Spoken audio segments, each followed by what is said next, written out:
안녕하세요. 유니크 보이스입니다. 셜록 홈즈 자전거 타는 사람 오디오북을 시작하기에 앞서 한 가지 말씀드리려고 합니다. 이번 오디오북은 두 개의 장소에서 진행해서 오디오의 음질이 중간중간 다르게 들릴 수도 있습니다. 다음에는 조심하도록 하겠습니다. 양해 부탁드리겠습니다. 자전거 타는 사람 1894년에서 1901년까지 셜록 홈즈는 몹시 바빴다. 그 8년 동안 신문지면을 장식한 사건들 중에서 조금이나마 까다로운 사건치고 그의 손을 거치지 않은 것은 거의 없었다고 해도 과언이 아니다. 뿐만 아니라 수백 건의 비공개 사건에서 맹활약을 했는데 그 중에는 대단히 복잡하고 기이한 사건들도 많았다. 이렇게 장기간 쉴 새 없이 활동한 결과 놀라운 성과를 숱하게 거두기도 했지만 어쩔 수 없는 실패도 몇 번 맛보았다. 나는 이 모든 사건에 대한 상세한 기록을 보유하고 있고 그 중에는 내가 직접 관여한 사건도 많았기 때문에 독자들 앞에 내놓을 사건을 고르는 일이 만만치 않은 과제라는 건 다들 쉽게 이해할 수 있을 것이다. 하지만 나는 전부터 고수해온 원칙에 따라 범죄 사실의 잔인성보다는 독창적이고 극적인 사건 해결 과정이 흥미를 끄는 사건들 위주로 고르려고 한다. 이러한 이유로 나는 이제부터 찰링턴의 자전거 타는 여성 바이올렛 스미스 양 사건과 예기치 못한 비극으로 막을 내린 우리의 기이한 조사 과정에 대해서 이야기하려고 한다. 이 사건에는 내 친구의 유명한 능력이 발휘될 여지가 별로 없었던 것이 사실이지만 그것은 나의 변변찮은 이야기들의 소재를 제공해주는 기나긴 범죄의 역사에서 다른 것들과 구별되는 몇 가지 색다른 요소를 갖추고 있다. 1895년도 공책을 들춰보니 바이올렛 스미스 양이 우리에게 처음으로 편지를 보내온 것은 4월 23일 토요일이었다. 내 기억에 의하면 그때 홈즈는 유명한 담배 백만장자 존 빈센트 하든을 괴롭히고 있던 이상한 협박에 관한 대단히 복잡다단한 사건에 몰두하고 있었기 때문에 스미스 양의 방문을 아주 달갑지 않게 생각했다. 무엇보다 엄밀한 사고와 정신적 집중을 좋아했던 내 친구는 지금 손대고 있는 사건에서 관심을 분산시키는 일은 무조건 싫어했다. 하지만 천성적으로 모지지 못했던 그가 저녁 늦게 베이커가로 찾아와서 도와달라고 애원하는 키 크고 우아하며 눈부시게 아름다운 여왕 같은 젊은 여성을 이야기도 듣지 않고 그냥 돌려보내는 것은 불가능한 일이었다. 홈즈는 상담을 하려고 단단히 결심하고 온 젊은 숙녀에게 이미 일정이 꽉 차서 전혀 시간을 낼 수 없다고 했지만 완력을 동원하지 않고서는 그녀를 밖으로 몰아낼 수 없는 것이 분명했다. 홈즈는 체념한 얼굴로 약간 피곤한 미소를 지으며 아름다운 침입자에게 의자를 권하고 무슨 문제인지 말해달라고 했다. 적어도 건강 문제는 아니겠군요. 홈즈는 스미스 양에게 날카로운 눈초리를 던지며 말했다. 그렇게 열심히 자전거를 타는 건 힘이 넘친다는 뜻일 테니까요. 스미스 양은 놀란 얼굴로 자신의 발을 흘끗 내려다보았다. 신발 밑창의 옆부분이 자전거 페달에 쓸려 약간 거칠어져 있는 게 보였다. 예, 저는 자전거를 많이 탑니다. 홈즈 선생님, 제가 이렇게 찾아온 것도 사실 그것과 관련이 있어요. 내 친구는 장갑을 끼지 않은 숙녀의 손을 붙들고 표본을 관찰하는 과학자처럼 세심하지만 냉정한 시선으로 들여다보았다. 실례했습니다. 하지만 직업이 직업이니 많지. 홈즈는 숙녀의 손을 놓으며 말했다. 하마터면 스미스 양을 타자수로 생각하는 실수를 저지를 뻔했습니다. 물론 음악을 하시는 분이 분명하군요. 왓슨, 이 주걱 모양의 손끝이 보이나? 이건 타자수와 음악가의 공통된 특징이라네. 하지만 스미스 양의 얼굴에선 어떤 정신적인 것이 느껴지는군요. 숙녀는 불빛을 향해 살짝 얼굴을 돌렸다. 타자를 치는 여성에게는 그런 것이 없지. 이 숙녀는 음악가일세. 예, 홈즈 선생님. 저는 음악을 가르친답니다. 그리고 얼굴빛을 보니 시골에서 살고 계시는군요. 예, 서리의 파넘 근교에 살고 있죠. 아름다운 곳입니다. 저에겐 대단히 흥미로운 추억으로 가득 찬 곳이기도 하지요. 왓슨, 자네도 우리가 그 근처에서 사기꾼 아키 스탠버드를 붙잡았던 일을 기억하고 있을 걸세. 자, 바이올렛 양, 서리의 파넘 근교에서 무슨 일이 있었습니까? 젊은 숙녀는 대단히 명확하고 침착하게 다음과 같은 기묘한 이야기를 들려주었다. 홈즈 선생님, 저희 아버지는 돌아가시고 안 계십니다. 제임스 스미스라고 옛날에 임페리어 극장에서 오케스트라를 지휘하셨던 분이죠. 우리 모녀에게 친척이라곤 25년 전에 아프리카로 건너간 랄프 스미스라는 삼촌뿐이지만 그동안 아무 소식이 없었답니다. 아버지가 돌아가시자 집안 형편이 아주 어려워졌죠. 그런데 어느 날 타임스에 우리 찾는 광고가 실렸다는 얘기가 들려왔어요. 그때 우리 모녀는 누군가 유산이라도 남겨준 줄 알고 무척 흥분했답니다. 우린 당장 신문 광고를 낸 변호사에게 달려갔습니다. 그리고 변호사 사무실에서 캐루더스 씨와 우들리 씨라는 남아프리카에서 귀국한 두 신사를 만났죠. 두 신사는 삼촌의 친구라며 삼촌이 찢어지게 가난하게 사시다가 몇 달 전에 요하네스버그에서 돌아가셨다고 했습니다. 그러면서 삼촌이 임종하기 전에 두 분에게 당신의 친척을 찾아서 돌봐달라고 했다고 말했습니다. 살아있을 때는 우리 거들떠보지도 않던 랄프 삼촌이 죽음을 앞두고 우리 보살펴줄 생각이 들었다는 게 이상하게 느껴졌지만 캐루더스 씨는 삼촌이 얼마 전에 동생의 사망 소식을 전해 듣고 우리에게 강한 책임감을 느꼈기 때문이라고 설명하더군요. 실례합니다만 두 신사를 만나서 얘기한 게 언제였습니까? 홈즈가 물었다. 지난 12월 4달 전이요. 계속하시죠. 우들리 씨는 정말 역겨운 사람이었습니다. 그는 투실투실하게 살찐 얼굴에 붉은 콧수염을 기르고 기름을 잔뜩 바른 머리를 양쪽으로 갈라붙인 상스러운 청년이었는데 끊임없이 저한테 추파를 던지더군요. 저는 그 사람이 정말 싫었어요. 실일은 틀림없이 제가 그런 사람과 만나는 거 원치 않을 거예요. 실일은 남자친구 되시는 분의 이름이겠군요. 홈즈는 빙그레 웃으며 말했다. 숙녀는 얼굴을 붉히며 웃었다. 예, 홈즈 선생님. 실일 모턴이라는 전기 기술자랍니다. 우린 여름이 지나면 결혼할 계획을 세우고 있어요. 어머나, 그런데 제가 어떻게 해서 그 사람 얘기를 다 하게 됐죠? 제가 말하고 싶었던 건 우들리 씨는 정말 불쾌하지만 그보다 훨씬 나이가 많은 캐루더스 씨는 괜찮은 사람이라는 거예요. 캐루더스 씨는 안색이 나쁘고 얼굴을 깨끗이 면도한 침울하고 말수가 적은 분이에요. 하지만 예의가 바르고 웃는 얼굴이 호감을 주죠. 그분은 우리 모녀에게 생활 형편을 묻더니 우리가 몹시 궁핍하다는 거 알고 저한테 10살 난 외동딸의 음악가정 교사로 와달라고 했습니다. 제가 엄마를 홀로 남겨두고 싶지 않다고 하자 그러면 주말마다 집에 가라고 하면서 1년에 100파운드를 주겠다고 했습니다. 정말 어마어마한 액수였죠. 그래서 저는 그분의 제안을 받아들이기로 하고 파넘에서 10km쯤 떨어진 곳에 있는 칠턴 그랜지로 갔습니다.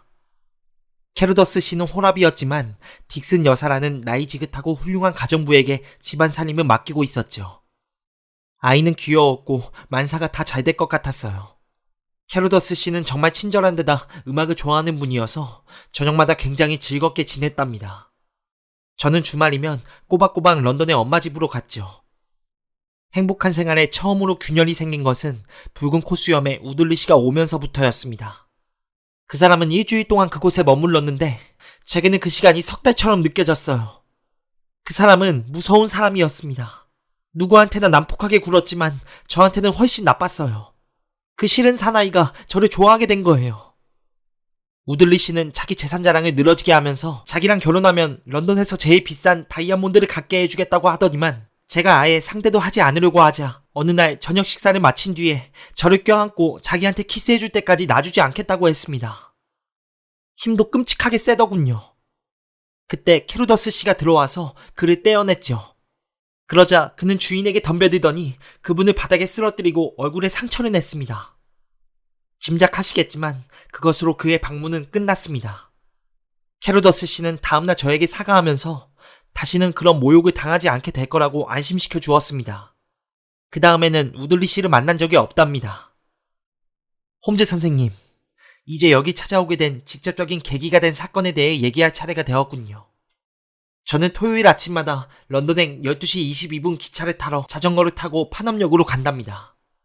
칠턴 그랜지에서 역까지 가는 길은 인적이 드문 편인데 특히 찰링턴 홀 저택 앞을 지나는 1.5km 이상의 길이 그래요. 도로 한쪽은 찰링턴 황야고 다른 쪽은 찰링턴 홀 저택을 둘러싸고 있는 숲이에요. 아마 그보다 더 인적이 드문 길은 없을 거예요. 거기서 크룩스베리 힐 근처에 큰 길로 나갈 때까지는 집마차 한 대, 아니 농부 한 사람 마주치는 일이 없었으니까요. 2주일 전에 저는 그 길을 지나다가 우연히 뒤를 돌아보았습니다. 그런데 200m쯤 뒤에서 한 남자가 자전거를 타고 달려오는 게 보였어요. 그 남자는 짧고 검은 턱수염을 기르고 있었는데 젊지도 늙지도 않은 것 같았죠. 저는 파넘에 도착하기 전에 뒤를 돌아보았지만 그 남자는 보이지 않았고 그래서 더 이상 신경 쓰지 않았습니다. 하지만 홈즈 선생님, 월요일날 그 집으로 돌아가는 길에 바로 그 길에서 똑같은 사람이 다시 나타났을 때 제가 얼마나 놀랐는지 아시겠죠? 그런데 다음 토요일과 월요일에 똑같은 일이 되풀이되는 바람에 더 놀라고 말았답니다. 그 남자는 일정한 거리를 두고 따라왔고 저한테 해코지를 한 적은 없지만 그래도 정말 이상했습니다. 저는 캐루더스 씨한테 그 얘기를 해주었죠. 그분은 제 말을 주의 깊게 듣더니 말과 마차를 주문해놨으니 앞으로는 인적이 드문 길을 혼자 지나다닐 필요가 없을 거라고 했습니다. 말과 마차는 이번 주에 오기로 돼 있었지만 무슨 사정이 생겨서 배달이 미뤄졌답니다. 그래서 저는 다시 역까지 자전거를 타고 가야 했죠. 그게 오늘 아침이었어요. 물론 저는 찰링턴 황야를 지날 때 뒤를 돌아보았는데 그 남자는 지난 2주 동안 그랬던 것처럼 한결같이 제 뒤를 따라오고 있었습니다. 그 남자는 항상 뒤에서 뚝 떨어져 왔기 때문에 얼굴을 똑똑히 볼 수가 없었습니다. 하지만 분명히 제가 아는 사람은 아니었어요. 그는 검은 정장에 책 모자를 쓰고 있었습니다. 얼굴에서 똑똑히 보이는 건 검은 턱수염뿐이었죠. 그런데 오늘은 놀랍기보다는 부쩍 궁금증이 치밀더군요. 그래서 그 사람이 대간절 어떤 사람이고 저한테 원하는 게 뭔지 알아보기로 했습니다. 저는 자전거 속도를 늦췄습니다. 그러자 그 남자도 속도를 늦추더군요. 아예 자전거를 세우자 그 남자도 섰습니다. 그래서 저는 함정을 파놓기로 했죠. 그 길은 끝에서 급하게 꺾어지는데 거기까지 아주 열심히 페달을 밟아서 달려갔다가 모퉁이를 돌자마자 자전거를 세우고 기다렸어요. 저는 그 남자가 미처 자전거를 세우지 못하고 앞을 지나갈 거라고 생각했습니다. 하지만 그 남자는 나타나지 않았습니다. 그래서 길 모퉁이를 돌아가 보았죠. 모퉁이를 돌면 도로가 1.5km가량 훤히 보이는데 그는 없었죠. 그곳에는 새길 같은 건 아예 없었기 때문에 더 이상하게 느껴졌죠. 홈즈는 혼자서 쿡쿡 웃으며 두 손을 마주 비볐다. 상당히 독특한 사건이군요. 스미스 양이 모퉁이를 돌아서 길에 아무도 없다는 사실을 알게 되기까지 시간이 얼마나 경과했습니까? 2, 3분 정도요. 그런데 그 남자가 그 길을 되돌아갈 시간이 없었고 새끼도 없었다고 했죠. 예. 그럼 어딘가 보행자용 길로 들어섰겠군요. 황야 쪽일 리는 없습니다. 그렇다면 제가 봤을 테니까요. 그럼 배제의 법칙에 의해 그는 그 길 옆쪽에 자리 잡고 있다는 찰링턴 홀 쪽으로 간 게 되는군요. 더 하실 말씀은? 없습니다. 홈즈 선생님, 오직 한 가지 드리고 싶은 말씀은 선생님을 다시 뵙고 조언을 듣기 전까지는 마음이 놓이지 않을 것 같다는 거예요. 홈즈는 잠시 묵묵히 앉아있다가 마침내 물었다. 약혼한 신사분은 어디 계십니까? 코번트리의 미들랜드 전기회사에서 일해요. 그분이 불시에 찾아오는 일은 없었습니까? 어머, 홈즈 선생님. 그럼 제가 모를 리 없죠. 다른 구원자들은 없습니까? 실일과 알기 전에 몇 명. 그리고 그 뒤에는 그 무서운 남자 우들리가 있었죠. 그런 사람을 구원자라고 부를 수 있는지 모르겠지만 말이에요. 그 밖에는 아름다운 의뢰인은 다소 주저하는 태도를 보였다. 그게 누굽니까? 홈즈가 다그쳐 물었다. 제가 착각했는지도 모르겠어요. 하지만 저를 고용하신 캐루더스 씨께서 저한테 관심이 있는 게 아닐까 하는 생각이 들 때도 있었습니다. 우린 좀 친해졌어요. 저녁마다 제가 피아노 반주를 해드리죠. 사실 그분은 그런 얘기는 한 번도 내비친 적이 없습니다. 어느 모로 보나 흠잡을 데가 없는 신사죠.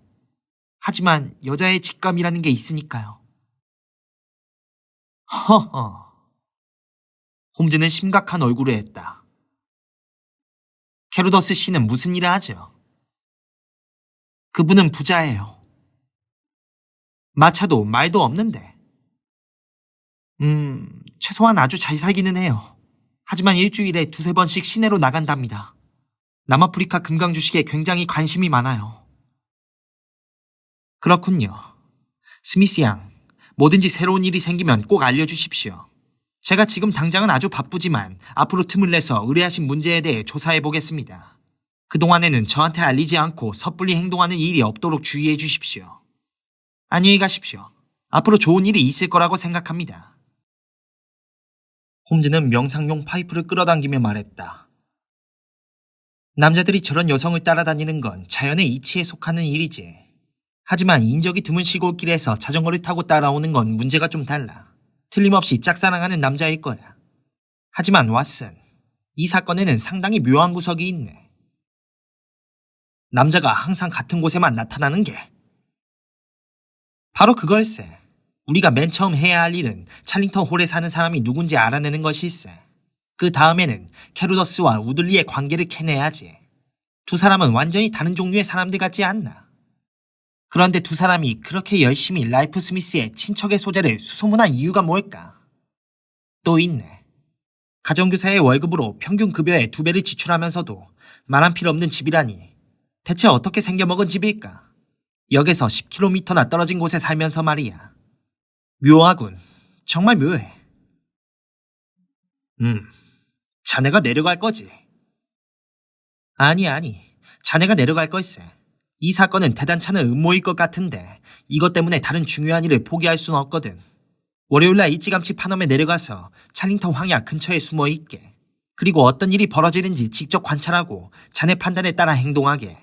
그 다음에 찰링턴 홀에 사는 사람들이 누군지 조사하고 돌아와서 보고해주게. 그리고 이제부터 그 문제에 대해서는 더 이상 거론하지 말기로 하세나. 뭔가 구체적인 사실을 확보해서 사건의 해결 방안을 찾을 수 있을 때까지 말이야. 스미스 양은 월요일에 워털루역에서 9시 50분발 기차로 내려간다고 했으므로 나는 일찌감치 집을 나서 9시 13분발 기차를 탔다. 파넘역에서 찰링턴 황야로 가는 길은 쉽게 알아낼 수 있었다. 숙녀가 모험을 겪은 현장은 금방 눈에 띄었는데 도로 한쪽은 탁 트인 황야였고 다른 쪽은 오래된 주목 울타리로 둘러싸인 정원이었다. 정원 안에는 아름드리 나무가 숲을 이루고 있었다. 정문에는 도리끼가 잔뜩 끼어 있었는데 무너져가는 문장이 양쪽의 기둥을 떠받치고 있었다. 하지만 중앙의 마차 통행로 외에도 울타리 여기저기에 구멍이 뚫려 안으로 드나들 수 있는 통로가 생긴 것이 눈에 띄었다. 길에서 안쪽의 저택은 보이지 않았지만 주변의 모든 환경이 퇴락과 쇠퇴를 말해주고 있었다. 황야를 뒤덮은 황금빛 가시금작화 꽃무리가 밝은 봄 햇살 속에서 눈부시게 빛났다. 나는 한쪽의 가시금작화 덤불 뒤에 자리 잡았는데 그곳에서는 찰링턴 홀의 정문과 길게 뻗은 도로가 한눈에 들어왔다. 내가 그곳에 숨을 때는 아무도 없었는데 이제 어떤 남자가 자전거를 타고 내가 온 방향과 반대쪽에서 달려오는 게 보였다. 그는 검은 정장에 검은 턱수염을 기르고 있었다. 그는 찰링턴 정원의 맨 끝에서 자전거를 세우더니 그것을 끌고 울타리 사이로 들어가면서 시야에서 사라졌다. 15분이 흐르자 이번에는 자전거를 탄 여자가 나타났다. 스미스 양이 기차역에서 오고 있었다. 그녀는 찰링턴 홀의 관목 울타리가 가까워지자 주위를 두리번거렸다. 잠시 후 남자가 숨어있던 곳에서 나오더니 자전거에 올라타고 숙녀를 뒤쫓기 시작했다. 드넓은 풍경 속에서 움직이는 물체라곤 이 두 사람뿐이었다. 우아한 처녀는 몸을 꼿꼿이 세우고 자전거에 앉아 있었고 남자는 핸들 위로 몸을 잔뜩 낮추고 있었는데 일거수일투족 묘하게 비밀스러운 냄새가 풍겼다. 숙녀는 뒤를 돌아보더니 속도를 늦췄다. 남자도 속도를 늦췄다. 그녀는 자전거를 세웠다. 남자도 200m쯤 뒤에서 자전거를 세웠다. 그런데 숙녀가 뜻밖의 대담무쌍한 행동을 했다. 그녀는 자전거를 획 돌려 세우더니 남자를 향해 맹렬하게 페달을 밟았다. 하지만 남자는 여자만큼이나 빠른 동작으로 쏜살같이 내뺐다. 이내 숙녀는 방향을 바꿨다. 그리고 도도하게 고개를 세우고 묵묵히 뒤따르는 시종에게 더 이상 눈길을 주지 않았다. 남자도 다시 자전거를 돌려 세우고 꼭 그만큼의 간격을 유지한 채 뒤를 따랐고 길 모퉁이를 돌면서 두 사람은 시야에서 사라졌다. 나는 숨어있던 곳에서 아직 일어서지 않았는데 그것은 잘한 일이었다. 남자가 곧 자전거를 타고 천천히 페달을 밟으며 다시 나타났기 때문이다. 그는 찰링턴홀 정문 안으로 들어가더니 자전거에서 내렸다. 그리고 잠시 숲속에 서 있었다. 두 손을 올리고 있었는데 넥타이를 바로잡는 모양이었다. 그러더니 다시 자전거에 올라타고 진입로를 따라 집 안으로 향했다. 나는 숨어있던 곳에서 뛰어나와 정원 안을 들여다보았다. 저 멀리 낡은 회색 건물과 삐죽이 솟은 투려 양식의 굴뚝이 언뜻 비쳤지만 진입로 양쪽에는 관목이 빽빽이 서 있어서 남자의 모습은 더 이상 보이지 않았다. 하지만 오전에 할 일은 성공리에 마친 것 같았으므로 나는 흐뭇한 기분으로 파넘으로 걸어 돌아갔다. 그곳의 복덕방에서는 차링턴 홀에 관해 아는 게 전혀 없다며 펠멜의 어느 유명한 부동산 회사를 소개시켜 주었다. 나는 집에 오는 길에 그곳에 들렀는데 대표가 나와 깍듯이 맞아주었다. 아니, 당신은 올 여름에 차링턴 홀을 빌릴 수 없다. 한 발 늦었다. 그 집은 한 달 전에 임대되었다. 라는 얘기를 해주었다.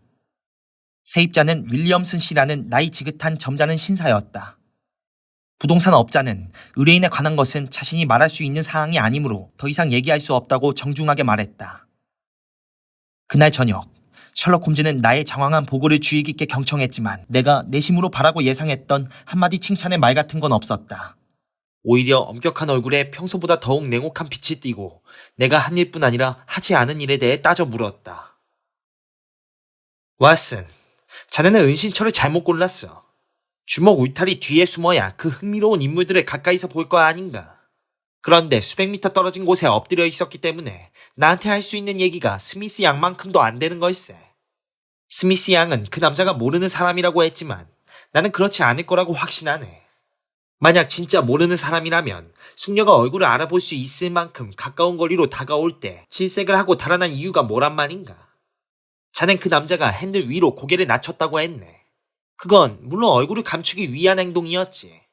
자넨 정말 일 처리를 형편없이 하고 왔어. 그 남자는 찰링턴 홀로 들어갔고 자넨 그가 어떤 사람인지 조사하려고 했네. 그런데 고작 런던의 부동산 업자를 찾아갔단 말인가. 그럼 내가 어떻게 했어야 하는데? 나는 핏대를 세우며 소리쳤다. 거기서 제일 가까운 곳에 있는 술집으로 갔어야지. 술집이란 곳은 그 지역의 온갖 소문이 다 흘러들게 마련이니까. 만약에 자네가 술집을 찾아갔다면 저택 주인에서 식기시 하녀에 이르기까지 그 집 사람들 얘기를 시시콜콜한 것까지 다 들었을 걸세. 그리고 윌리엄슨이라고 했나? 생각나는 게 전혀 없구먼. 나이가 많다고 했으니까 한창 나이의 처녀가 맹렬하게 쫓아올 때 자전거를 타고 잽싸게 달아날 만큼 힘이 넘치진 않았을 테고. 그런데 자네가 거기 다녀와서 얻은 소득이 뭔가? 숙녀 이야기가 사실이라는 것. 난 그것에 대해서는 전혀 의심하지 않았네. 자전거를 탄 남자와 찰링턴 홀 사이에 모종의 관련이 있다는 것.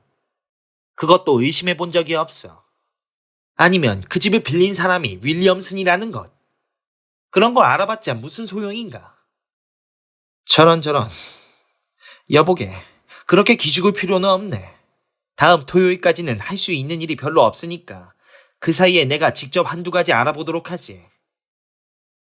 다음날 아침 스미스 양에게서 편지가 왔다. 그녀는 내가 목격한 바로 그 사건에 대해 간단하게 설명했는데 핵심은 추신에 있었다. 홈즈 선생님, 비밀을 지켜주실 거라고 믿고 말씀드립니다만 캐루더스 씨가 제게 결혼 신청을 하는 바람에 입장이 난처해졌습니다. 저는 그분의 감정이 무엇보다 진실하고 고결한 것이라고 믿어 마지 않습니다. 하지만 저는 이미 약혼한 몸이니 어쩌겠어요. 그분은 제 거절의 말을 대단히 심각하게, 그렇지만 아주 부드럽게 받아주셨어요. 하지만 아무리 그래도 짐작하시겠지만 상황이 좀 어려워졌습니다. 젊은 숙녀가 복잡한 일에 휩쓸린 것 같구먼. 홈즈는 편지를 읽은 뒤 생각에 잠긴 얼굴로 말했다. 이 사건은 처음에 내가 생각했던 것보다 훨씬 흥미로울 뿐 아니라 내가 예상했던 것 이상으로 발전할 가능성이 있네. 바쁘더라도 시골에 내려가서 조용하고 평화로운 하루를 즐기다 와야겠어. 오후에 당장 내려가서 내가 세운 가설 한두 가지를 시험해봐야겠네. 홈즈의 시골에서의 조용한 하루는 유난스럽게 끝났는데 저녁 때 돌아온 그는 입술이 찢어지고 이마에는 검푸른 혹이 튀어나와 있었다. 그 싸움꾼 같은 분위기 때문에 그 자신부터가 영락없이 런던 경찰청에 불러다닐 만한 인물로 보였다. 홈즈는 자신이 겪은 모험에 대해 설명하면서 터지는 웃음을 참지 못했다. 난 별로 연습할 기회가 없었으니까 이런 싸움은 항상 대환영일세. 자네도 내가 영국의 훌륭한 운동 경기, 권투의 명수라는 거 알고 있지. 그런데 가끔 그게 도움이 될 때가 있거든. 예를 들면 오늘 같은 날, 권투를 못했다면 아주 불명예스러운 순환을 겪었을 걸세. 나는 그에게 대체 일이 어떻게 된 건지 말해달라고 했다. 내가 자네한테 시골 술집에 갔어야 했다고 했지. 마침 그런 술집이 있기에 들어가서 신중하게 조사를 했네. 바에 앉아 있는데 수다스러운 술집 주인이 필요한 얘기를 죄다 술술 털어놓더군. 윌리엄스는 턱수염이 허연 노인인데 하인들 며칠 데리고 차링턴 홀에서 혼자 살고 있네. 그가 목사라나 목사였다나 하는 소문도 있지만 그 집에 잠깐 들어와 사는 동안에 벌어졌다는 한두 가지 소동에 대한 얘기를 들어보니까 도저히 그럴 리가 없다는 생각이 들더군. 나는 벌써 성직자 단체에 조회해봤는데 교단에 그런 이름을 가진 목사가 있었지만 불미스러운 일을 저지르고 파문냈다고 하더군. 술집 주인 말로 차링턴 홀에는 주말마다 항상 손님이 모여든다면서 화끈한 친구들 입죠 라더군. 특히 항상 그곳에 죽치고 있는 우들리 씨라는 붉은 코수염을 기른 신사에 대한 얘기를 꺼냈네. 그런데 얘기가 여기까지 나왔을 때 불쑥 당사자가 나타나더군.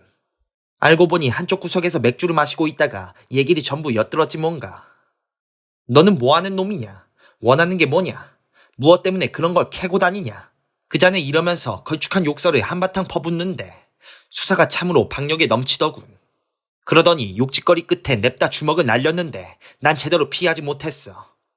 그래도 다음 몇 분 동안은 정말 신이 났지. 그건 무쇠주먹을 가진 악당과 연달아 왼손잽을 날리는 권투 선수의 한판 대결이었네. 난 보다시피 이런 꼴이 되었지. 하지만 우들리 씨는 마차에 실려 집으로 갔네. 이것으로 나의 시골 여행은 종지부를 찍었는데 솔직히 말해서 재미는 쏠쏠했지만 자네보다 더 나은 걸 수확하지는 못했어. 목요일에 의뢰인으로부터 다시 편지가 왔다. 홈즈 선생님, 제가 캐루더스 댁을 떠나기로 했다고 말씀드려도 별로 놀라지는 않으시겠죠? 아무리 급료가 많다고 해도 마음이 불편해서 어쩔 수가 없답니다. 저는 토요일에 런던으로 돌아가서 다시 오지 않을 작정입니다. 캐루더스 씨 댁엔 마차가 도착했고 그래서 사람이 안 다니는 길을 혼자 가야 하는 위험은 없습니다. 물론 그 길을 혼자 다니는 게 그간 얼마나 위험했는지 모르겠지만 말입니다. 제가 떠나기로 한 것은 캐로더스 씨 때문에 입장이 곤란한 것도 있지만 그 역겨운 남자 우들리 씨가 다시 나타났기 때문입니다. 그는 언제 보아도 끔찍했지만 최근에 무슨 사고라도 당했는지 얼굴이 심하게 일그러져서 지금은 어느 때보다 더 흉측하게 보입니다. 저는 창밖으로 그 남자를 보았는데 천만다행으로 정면으로 마주치진 않았어요. 그 남자는 캐로더스 씨와 오랫동안 얘기를 나눴는데 캐로더스 씨는 얘기 끝에 몹시 흥분한 것 같더군요. 우들리는 이 근처에 사는 게 분명합니다. 왜냐하면 밤에 여기서 자지 않은 게 분명한데도 아침결에 정원의 관목 사이를 어슬렁거리는 게 또 눈에 띄었으니까요. 차라리 이 근처에 사나운 들짐승 하나가 돌아다니는 편이 낫겠어요. 저는 이루 말할 수 없을 만큼 그가 혐오스럽고 두렵습니다. 캐로더스 씨는 어떻게 그런 인간을 잠시라도 견딜 수 있는 걸까요? 하지만 토요일이면 이 모든 괴로움이 다 끝날 거예요.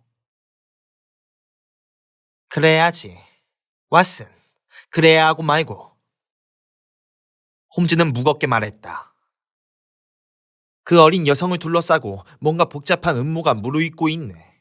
숙녀가 마지막으로 집에 가는 길에 다치는 일이 없도록 보호하는 것이 우리의 의무일세. 왓슨, 어떻게든 시간을 쪼개서 토요일 오전에 함께 내려가도록 하세. 이 기묘한 조사가 불행하게 끝나는 일이 없도록 해야지. 솔직히 말해서 나는 지금껏 이 사건을 별로 심각하게 여기지 않았다. 내가 보기에는 위험하다기보다는 기괴하고 야릇한 사건으로 보였다. 남자가 숨어서 기다리다가 매혹적인 여성을 쫓아가는 것은 드문 일이 아니었고 게다가 남자가 여자에게 말을 건네기는커녕 여자가 다가오면 도망칠 정도로 용기가 없으니 위험한 불량배는 아니라고 보았던 것이다. 물론 악당 우들리는 완전히 다른 종류의 인간이지만 단 한 차례를 빼면 우리 의뢰인을 괴롭힌 적이 없었고 요즘은 캐루더스의 집에 찾아와도 그녀를 찝쩍거리지 않았다. 자전거를 탄 남자는 술집 주인이 말한 차링턴 홀의 주말 파티 멤버임에 틀림없었지만 그가 어떤 사람인지 또 원하는 게 무엇인지 여전히 모호했다. 이 기묘한 사건 뒤편에서 어떤 비극이 잉태되고 있는지도 모른다는 느낌이 든 것은 홈즈의 심각한 태도와 그가 방을 나가기 전에 주머니에 리볼버를 찔러 넣는 모습을 보았을 때였다. 밤새 비가 내리더니 아침에는 날이 활짝 개었다. 히스로 뒤덮인 들판에는 가시금작화 꽃이 무리지어 활짝 피어났는데 어둡고 우울한 회색 도시에 지친 눈에 이러한 풍경은 한층 더 찬란하게 비쳤다. 홈지와 나는 신선한 아침 공기를 호흡하며 모래가 깔린 넓은 길을 걸었다. 우리는 새들의 노랫소리와 봄철의 왕성한 생명력을 음미했다. 크룩스베리 힐의 고갯마루에서 바라보니 우중충한 찰링턴 홀이 오래되긴 했어도 건물보다는 나이를 덜 먹은 참나무 숲 사이로 우뚝 솟은 게 보였다. 홈즈는 구불거리는 긴 도로를 가리켰다. 적황색 띠 한 줄이 히스콧으로 뒤덮인 갈색 황야와 연두빛 숲 사이에 길게 펼쳐져 있었다. 멀리 검은 점 하나가 이쪽으로 다가왔다. 그것은 마차였다. 홈즈는 다급하게 소리쳤다. 나는 30분 여유있게 시간을 계산했는데 만약 저게 스미스 양의 마차라면 아가씨는 좀 더 빠른 기차를 타려고 일찍 출발한 게 틀림없어. 왓슨, 이러다가 마차가 우리보다 먼저 찰링턴호 앞에 당도할 걸세. 그때 우린 고개를 내려오고 있었으므로 더 이상 마차는 보이지 않았다. 홈즈는 뛰다시피 했는데 주로 앉아서만 생활한 나는 그보다 뒤처질 수밖에 없었다. 그러나 친구는 지칠 줄 모르는 정신적인 힘의 소유자였기 때문에 항상 컨디션이 좋았다. 그는 한결같은 속도로 나보다 100m쯤 앞선 곳까지 가볍게 달려가더니 갑자기 걸음을 멈추었다. 그는 실망과 비탄이 뒤섞인 몸짓으로 손을 번쩍 들어 올렸다. 바로 그 순간 말 한 마리가 모는 빈 이륜마차 한 대가 구분기를 돌아오더니 우리 향해 빠른 속도로 덜컹거리며 달려왔다. 말은 느린 구보로 뛰고 있었고 고삐는 바닥에 떨어져 질질 끌렸다. 왓슨, 너무 늦었네. 너무 늦었어. 내가 헉헉거리며 그를 향해 뛰어가는데 홈즈가 외쳤다. 바보같이 숙녀가 좀 더 빠른 기차를 탈지도 모른다는 걸 고려하지 못했네. 왓슨, 이건 납치극일세. 납치, 살인. 무슨 일이 있었는지 하늘만이 알겠지. 길을 막아. 말을 세우게. 됐어. 자, 올라타세. 내 실수로 빚어진 엄청난 결과를 돌이킬 수 있는지 한번 보자고. 우린 이륜마차에 뛰어올랐고 홈즈는 말을 돌려세워 채찍을 휘둘렀다. 마차는 나른 듯이 길을 되돌아갔다. 구분기를 돌자 찰링턴 홀과 히스 황야 사이로 뻗은 외주기 길이 한눈에 들어왔다. 나는 홈즈의 팔을 붙잡았다. 저 사람이 있세. 나는 헐떡거리며 말했다. 자전거를 탄 남자 하나가 우리 쪽으로 달려오고 있었다. 그는 고개를 낮추고 어깨에 잔뜩 힘을 준 채 젖먹던 힘까지 짜내서 페달을 밟고 있었다. 사내는 경주 선수처럼 달리고 있었다. 그러다 갑자기 고개를 들고 우리가 달려오는 걸 보더니 자전거를 세우고 재빨리 뛰어내렸다. 창백한 얼굴에 석탄처럼 검은 턱수염이 유난히 돋보였고 두 눈은 열병 환자처럼 번쩍거렸다. 사내는 우리들과 이륜마차를 번갈아 응시했다. 그러더니 놀란 표정을 했다. 이봐! 거기 멈춰! 사내는 자전거로 도로를 막으며 고함을 질렀다. 그 마차 어디서 났나? 세워 이 사람아! 그는 주머니에서 권총을 꺼내들고 고래고래 소리 질렀다. 세우라니까! 정 말을 안 들으면 말을 쏠 테다. 홈즈는 내 무릎 위에 고삐를 던지고 마차에서 뛰어내렸다. 우리가 찾는 사람이 여기 있군. 바이올렛 스미스 양은 어디 있나? 홈즈는 딱 부러지는 말투로 질문을 던졌다. 내가 묻고 싶은 게 바로 그거다. 이 마차가 바로 스미스 양이 타고 나간 마차야. 너야말로 숙녀가 어디 있는지 알겠지? 우린 길에서 이 마차를 만났다. 하지만 마차 안에는 아무도 없었어. 우린 숙녀를 도우러 말머리를 돌려서 달려온 거다. 주여, 주여, 이제 어찌합니까? 낯선 사내는 절망에 사로잡혀 부르짖었다. 그자들한테 잡혀갔군. 그 지옥의 사냥개 같은 우들리하고 깡패 목사한테. 여보시오, 이리들 오시오. 당신들이 정말 스미스 양의 친구라면 나랑 같이 갑시다. 내 찰링턴 숲에 시체가 되어 눕는 한이 있어도 기필코 숙녀를 구해내고야 말겠소. 사내는 권총을 든 채 관목 울타리의 구멍을 향해 미친 사람처럼 내달렸다. 홈즈는 그의 뒤를 따랐고 나는 말이 길가에서 풀을 뜯게 놔두고 홈즈의 뒤를 따랐다. 그자는 이쪽으로 들어갔소. 사내는 진흙길에 어지럽게 찍힌 발자국을 가리키며 말했다. 여보시오, 잠깐만. 저 덤불 속에 있는 게 누구지? 그것은 17살가량의 소년이었는데 가죽 각반을 두르고 마부 옷차림을 하고 있었다. 소년 마부는 양쪽 무릎을 끌어올린 채 누워 있었는데 머리에 끔찍한 상처가 나 있었다. 의식은 없었지만 죽지는 않았다. 겉으로 드러난 상처를 봐선 뼈까지 다치지 않은 게 분명했다. 마부 피터요. 사내는 소리쳤다. 이 아이가 마차를 몰고 나갔소. 그 짐승 같은 놈들이 얘를 끌어내리고 몽둥이를 휘두른 거요. 그냥 놔둡시다. 이미 당한 건 돌이킬 수 없지만 스미스 양을 한 여성이 당할 수 있는 최악의 운명에서 구출해낼 가능성은 있소. 우린 숲속에 구불거리는 오솔길을 미친 듯이 달려갔다. 저택을 둘러싼 관목 앞까지 왔을 때 홈즈는 걸음을 멈추었다. 그자들은 집 안으로 들어가지 않았소. 여기 왼쪽에 그자들의 발자국이 있소이다. 여기 만병초 덤불 옆이요. 허허, 내가 뭐랬소.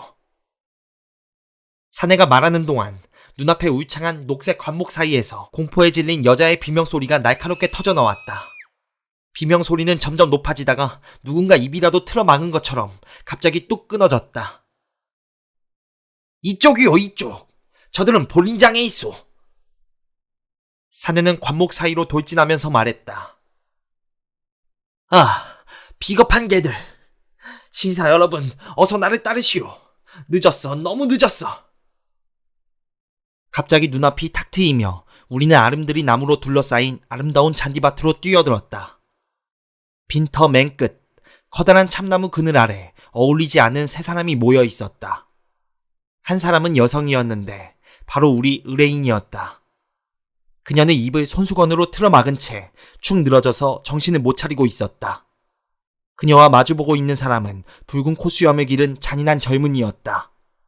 그는 각반에 찬 다리를 쩍 벌린 채 한 손으론 허리를 짚고 다른 손으론 말채찍을 흔들고 있었는데 승리감에 취한 듯 기고만장하기 이를 데 없었다.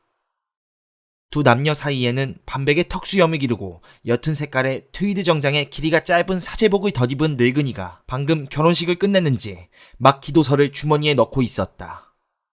늙은이는 싱글벙글하면서 흉악한 신랑의 등을 두들겨주며 축하했다. 결혼식이 끝난 건가? 나는 숨이 막혔다. 뭐더라는 거요? 갑시다! 우리의 안내자가 소리쳤다. 그는 앞장서서 빈터를 달려갔고 홈즈와 나는 뒤를 따랐다. 우리가 달려가는 동안 숙녀는 비틀거리며 나무에 몸을 기댔다. 한때 목사였던 윌리엄스는 우리 향해 짐짓 공손하게 고개를 숙여 보였고 무렵에 우들리는 이쪽으로 다가오며 기쁨에 못 이겨 요란한 웃음을 터뜨렸다. 법, 그 턱수염은 떼는 게 어떤가? 우들리가 말했다. 내가 당신을 몰라볼 줄 알고 마침 친구들을 데리고 시간 맞춰 와줬으니 우들리 부인을 소개해줘야겠군. 그러나 우리 안내자의 대답은 평범하지 않았다. 그가 변장용 검은 턱수염을 떼서 바닥에 팽개치자 깨끗이 면도한 창백하고 길지만 얼굴이 드러났다. 그는 리볼버를 빼들고 무시무시한 채찍을 휘두르며 다가오는 젊은 악당을 향해 총을 겨누었다. 그렇다. 우리의 동맹자가 말했다. 나는 봅 캐루더스다. 교수형을 당하는 한이 있어도 저 여성은 반드시 구해낼 것이다. 스미스 양을 괴롭히면 내가 어떻게 할 건지 말했지. 맹세한다. 나는 내가 말한 대로 할 테다. 당신은 한 발 늦었어. 저 여자는 내 마누라야. 천만에, 이제 곧 과부가 될걸. 캐루더스의 리볼버가 불을 뿜었고 우들리의 조끼 앞섭에 피가 번지는 게 보였다. 그는 비명을 지르며 몸을 빙글 돌리더니 쿵 하고 쓰러졌다.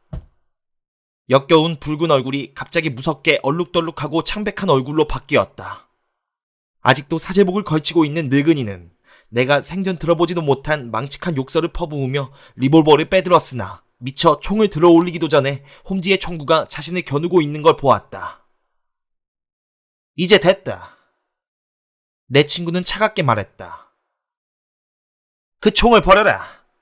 왓슨, 총을 줄게. 그리고 이자의 머리를 겨누게. 고맙네. 그리고 당신 캐루더스, 그 총 이리 내시오. 더 이상의 폭력은 용납하지 않겠소. 어서 총 이리 주시오. 그런데 당신은 누구요? 셜록 홈즈라고 하오. 하나님. 내 이름을 들어본 적이 있을 거요. 경찰이 올 때까지는 내가 공권력을 대신하겠소. 이봐, 너! 홈즈는 어느새 빈터 끝에 와서 서 있던 겁에 질린 마부를 향해 소리쳤다. 이 편지를 가지고 될 수 있는 한 빨리 파넘으로 가라. 홈즈는 수첩을 찢어내 몇 글자 끼적거렸다. 이걸 경찰서 책임자에게 전해라. 경찰이 올 때까지 당신들 모두 내가 감시해야겠습니다. 홈즈의 카리스마는 범죄 현장을 압도했고 모두들 꼭두가시가 된 것처럼 고분고분 그의 말에 순종했다. 윌리엄슨과 캐루더스는 순순히 부상당한 우드리를 집안으로 옮겼고 나는 겁에 질린 여성에게 팔을 빌려주었다. 부상자를 침대에 눕힌 뒤 나는 홈즈의 요청에 따라 상처를 살펴보았다. 그리고 진찰 결과를 보고하기 위해 낡은 테피스트리가 걸려있는 식당으로 향했다. 홈즈는 2명의 포로와 함께 있었다. 살아날 것 같네. 나는 말했다. 뭐라고? 캐루더스가 반사적으로 벌떡 일어섰다. 2층으로 올라가서 먼저 그자의 숨통을 끊어놓겠소. 저 아가씨가, 저 천사가 망나니 잭 우들리한테 평생을 묶여 살아야 한다는 거요. 그 점에 대해서는 염려할 필요가 없습니다. 홈즈는 말했다. 스미스 양이 절대로 그자의 아내가 될 수 없는 이유가 2가지 있소. 첫째, 윌리엄슨 씨가 결혼식을 집전할 자격이 있는지 대단히 의심스럽소. 나는 목사 안수를 받았어. 늙은 악당이 부르짖었다. 하지만 쫓겨났지. 한 번 목사는 영원한 목사야. 난 그렇게 생각하지 않아. 결혼 허가는 어떻게 하고? 우린 결혼 허가증을 받았다. 내 주머니에 들어있지. 그렇다면 사기를 쳐서 받아낸 거겠지. 하지만 어찌됐든 강제결혼은 결혼이 아니고 대단히 중대한 범죄 행위에 속하지. 머지않아 그걸 알게 될 거다. 앞으로 10년 정도 그 점에 대해 깊이 생각해볼 시간이 있을걸. 캐루더스, 당신은 주머니에 권총을 쑤셔넣는 대신에 좀 더 현명하게 행동해야 했소. 홈즈 선생, 나도 이제야 그런 생각이 드는구려. 하지만 그동안 아가씨를 보호하려고 가진 애를 다 썼는데 그녀가 킴벌리에서 요하네스버그까지 남아프리카를 공포의 도가니로 몰아넣은 짐승의 소나기에 떨어졌다고 생각하니 미칠 것 같았소. 홈즈 선생, 나는 그녀를 사랑했소. 난생 처음으로 진정한 사랑이 무엇인지 알게 된 거요. 믿어지지 않겠지만 그 아가씨가 우리 집에 들어온 뒤에 나는 악당들이 숨어있는 이 집 앞을 그녀 혼자 지나가게 한 적이 한 번도 없소. 나는 숙녀가 이 앞을 무사히 지나갈 수 있도록 매번 자전거를 타고 뒤따랐지요. 아가씨가 내 얼굴을 알아보지 못하도록 턱수염을 붙이고 뒤에 뚝 떨어져서 따라갔소. 스미스 양은 품행이 단정하고 자존심이 있는 여성이기 때문에 내가 시골길에서 자신을 따라다닌다는 거 알면 우리 집에 붙어 있으려고 하지 않을 테니까 말이요. 왜 스미스 양에게 신변의 위협을 알리지 않았소? 그렇게 했다가는 마찬가지로 우리 집을 떠날 텐데 그것만은 도저히 견딜 수 없었소. 아가씨가 나를 사랑할 수 없다고 해도 집안에서 그녀의 날씬한 모습을 보고 그 목소리를 들을 수 있는 것만으로도 좋았다오. 글쎄요, 캐루더스 씨. 당신은 그걸 사랑이라고 부르지만 내가 보기에는 이기심에 지나지 않습니다. 나는 말했다. 그 2가지의 마음은 불가분의 관계에 있는지도 모르고 어쨌든 나는 그녀를 잡아두고 싶었소. 게다가 이런 인간들이 주변에서 얼쩡거리는 판국이니 누군가 옆에서 지켜주는 사람이 있는 게 좋았을 거요. 그런데 전보가 날아왔을 때 나는 이들이 일을 낼 거라는 거 알게 되었소. 전보라니? 캐루더스는 주머니에서 전보 한 통을 꺼냈다. 바로 이겁니다. 내용은 간결했다. 영감은 죽었다. 홈즈가 말했다. 일이 어떻게 된 건지 알겠소.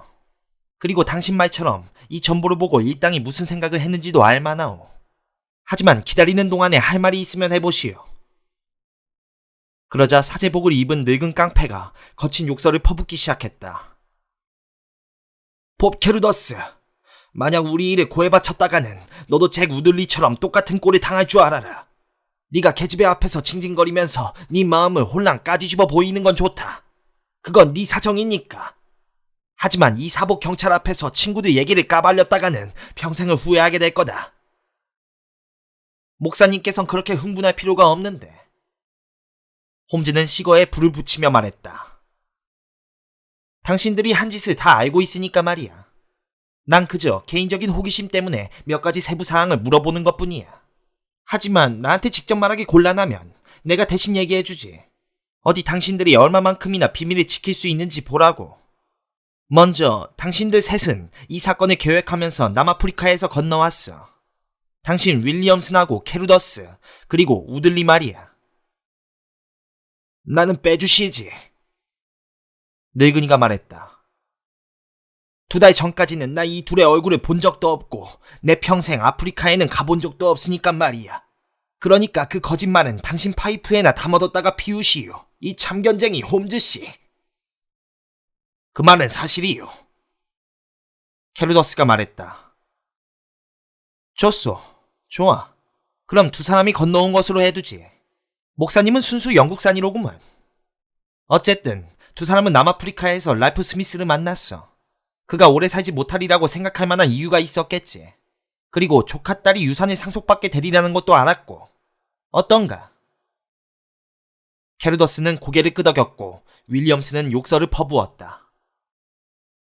제일 가까운 친척은 스미스 양이 분명했는데 당신은 그 노인이 유언에 남기지 않았을 것임을 알고 있었어. 영감님은 읽을 줄도 쓸 줄도 몰랐소. 캐루더스가 말했다. 그래서 두 사람은 영국으로 건너와 스미스 양을 찾았지. 맨 처음 계획은 둘 중 한 사람이 스미스 양과 결혼하고 다른 사람에게는 유산의 일정한 몫을 떼주기로 한 거지. 그런데 무슨 사정이 있었는지 모르지만 우들리가 신랑감으로 뽑혔어. 캐루더스, 그건 무슨 이유였소? 우린 배 안에서 스미스 양을 걸고 카드를 쳤소. 그런데 우들리가 이겼소. 알겠소. 당신이 숙녀를 가정교사로 채용해 놓으면 그 다음에 우들리가 찾아가서 구애하기로 했구먼. 하지만 숙녀는 우들리가 술주정뱅이 망난이라는 사실을 알아차리고 그와 상대도 하지 않으려고 했소. 그러는 동안에 캐루더스 당신이 숙녀를 사랑하게 되면서 계획이 틀어지기 시작했어. 당신은 저 무례배가 숙녀를 차지한다는 생각을 견딜 수 없게 된 거지. 그렇소. 도저히 용납할 수 없었소. 그렇지. 둘 사이에 싸움이 벌어졌어. 그러자 우들리는 화가 잔뜩 난 당신을 빼놓고 독자적인 계획을 세우기 시작한 거예요. 하하하하. 윌리엄슨, 우리가 이 신사에게 할 수 있는 얘기가 그다지 많지 않을 것 같소. 캐루더스는 비통한 웃음소리를 내며 말했다. 그렇소. 우린 싸웠고 우들리는 나를 때려 눕혔소. 어쨌거나 그 점에 대해서는 피장파장이었소. 그 다음에 그가 잠시 종적을 감췄소. 우들리가 이 파문당한 목사님을 주워온 게 바로 그때였다오. 두 사람은 스미스 양이 역으로 가는 길에 지나가는 이 길목에 진을 쳤소. 나는 뭔가 흉측한 계획이 착착 진행되고 있다는 걸 알았기 때문에 그 뒤부터 아가씨에게서 눈을 떼지 않았소. 난 두 사람이 무슨 짓을 꾸미고 있는지 알아내려고 시시때때로 여기에 들렀소. 그런데 이틀 전에 우들리가 랄프 스미스가 사망했다는 정보를 들고 내 집으로 찾아온 거요. 그는 나한테 계약을 지킬 거냐고 물었소. 나는 싫다고 했지. 그러자 결혼은 내가 하고 자기한테 한 몫을 떼주는 게 어떤지 물었소. 나는 그렇게 하고 싶은 마음은 굴뚝 같았지만 숙녀가 나를 원하지 않는다고 했소. 그러자 우들리가 이러더군. 그럼 결혼부터 하고 보는 거야. 한두 주일이 지나면 여자도 정신을 차리게 될걸. 나는 강제로 그렇게 하고 싶은 생각은 눈꼽만큼도 없다고 했소.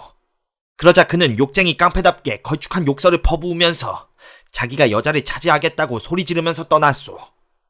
스미스 양은 이번 주말에 우리 집을 떠나기로 했고 나는 아가씨를 역까지 바래다줄 마차를 마련해 놓았지만 아무래도 불안한 생각이 들어서 자전거를 타고 쫓아나왔소. 하지만 먼저 출발한 스미스 양은 내가 마차를 따라잡기도 전에 활을 당하고 만 거요. 두 신사께서 아가씨가 탔던 이륜마차를 타고 되돌아오는 걸 보고 나는 일이 잘못됐다는 걸 직감했소. 홈즈는 일어서서 담배꽁초를 벽난로 안으로 집어던졌다. 왓슨, 나는 정말 둔했어. 자네가 자전거를 탄 사람이 관목 사이로 들어가서 넥타이를 고치는 걸 봤다고 했을 때 그것만으로도 일이 어떻게 돌아가는지 짐작했어야 했네.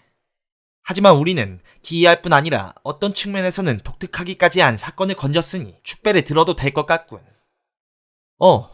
경찰 셋이 진입로로 올라오고 있네. 어린 마부가 경찰과 나란히 걷고 있는 걸 보니 마음이 놓이는구먼. 저 아이도 재미있는 신랑도 오늘 아침에 모험에서 중상을 입은 것 같지는 않으니까 말이야. 왓슨, 자네 의사 자격으로 가서 스미스 양을 좀 돌봐주게. 숙녀가 기력을 충분히 회복하거든 어머니가 기다리고 있는 집까지 우리가 바래다 주겠노라고 하게. 하지만 여전히 기운을 못 차리거든 미들랜드의 젊은 전기기술자한테 전보를 쳐달라는 뜻으로 알게.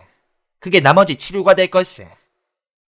캐루더스 씨, 내가 보기에 당신은 못된 음모에 가담한 과거를 보상하기 위해 최선을 다한 것 같소. 이건 내 명함이요. 재판 과정에서 내 증언이 도움이 되겠거들랑 이리로 연락하시오. 윌리엄슨과 우들리는 둘 다 납치 및 폭행죄로 재판을 받았고 각각 7년과 10년형을 언도받았다. 캐루더스의 운명에 대한 기록은 없다. 하지만 나는 우들리가 흉악하기 짝이 없는 물의 배로 악명이 높았기 때문에 캐루더스의 폭력 부분에 대해서는 그렇게 무서운 처벌을 내리지 않을 거라고 생각한다. 사법적 정의를 세우는데 서너 달 정도면 충분하지 않을까.